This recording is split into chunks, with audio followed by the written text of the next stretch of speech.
శ్రీ గురుభ్యో నమః. గురుబ్రహ్మ గురువిష్ణు గురుదేవ మహేశ్వర గురు సాక్షాత్ పరబ్రహ్మ తస్మై శ్రీ గురవే నమః. సదాశివ సమారంభం వ్యాసశంకర మధ్యమం అసుదాచార్య పర్యంతం వందే గురు పరంపరాం. అపార కరుణాసింధు జ్ఞానం శాంతరూపం శ్రీ చంద్రశేఖర గురుం ప్రణమాం ఉదానం. శ్రీ గురుభ్యో నమః. గణాధిపతి నమః. ఈరోజు ఒక ఫోక్ టైపు సాంగ్ అనమాట. అది అత్తలేని కోడలు ఉత్తమురాలు, కోడలని అత్త గుణవంతురాలు. ఈ పాటని ఘంటసాల గారు పాడారు. చాలా అద్భుతమైన పాట. ఆ రోజుల్లో అంటే నేను డిపార్ట్మెంట్ చేరిన కొత్తలో సరదాగా డ్రామాలు వాళ్ళు పాడుతుంటే వినేవాడిని. అప్పుడు ఒకసారి నేను ట్రై చేశాను, గుర్తులేదంతా. అదేనమాట. దాన్ని ఇవాళ అనుకున్నాను ప్రేక్షకులు అంటే విని వాళ్ళందరికీ కూడా ఒకసారి జ్ఞాపకం చేయడం అంతే. వచ్చినంత వరకు పాడే వాయిస్తాను, వినండి, ఆనందించండి. నా ఛానల్ని ఎంకరేజ్ చేయండి. కోడలు ఎంత ఉత్తమరాలైనా అర్థం ఎప్పుడు పొందడం అరుదు.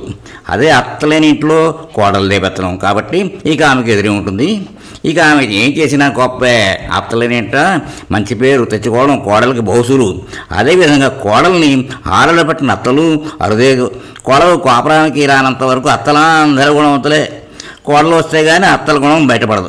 అత్తలేని కోడలు లేని అత్తని ఎవరైనా మెచ్చుకుంటే ఆ అదృష్టాన్ని నోచుకొని కొందరు అక్కసు వెళ్ళబుచ్చుతూ ఈ సామెతని వాడతారు. ఓ జానపద గేయం ఈ సామెతలో మొదలవుతుంది.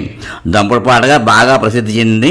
ఘంటసాల గానం చేసిన రికార్డు బాగా జనాదరణ పొందింది. ఆయన మ్యూజిక్ కూడా చేశారు మేడం. అత్తలేని కోడలు తమురాలు, ఓయమ్మ కోడలేని అత్త గుణవంతురాలు, ఓయమ్మ ఆహు కోడల కొడుకు వెళ్ళమా పచ్చి పాల మీద మిగడే మాయే కొడల, వేడి పాల మీద వెన్న ఏ మాయే కొడల, అత్తమ్మ ఊరకి ఆరళ్ళు గాని పచ్చి పాల మీద మిగడుంటుందా, వేడి పాల మీద వెన్న ఉంటుందా, ఉట్టి మీదున్న సున్నుండలేమాయే కోడల, ఇంటికి పెద్దయిన గండు పిల్లలు ఉండగా ఇంకెవరు వస్తారు అత్తమ్మ. గయ్యాడి అత్త పాత్ర తెలుగు సాహిత్యంలో, తెలుగు సినిమాలను ప్రత్యేకించి జానపద సాహిత్యంలో అతి సాధారణం. ఇలా పాడి అంటే దాంట్లో చాలా ఇది వచ్చాయి అనమాట. మంచిగా ఇంతవరకు నాకు తెలిసినంతవరకు పాడిన పాట ఇలాగే వస్తుందన్నమాట. అది దానివల్ల నేను ట్రై చేస్తాను. మీరు విని ఆనందించండి.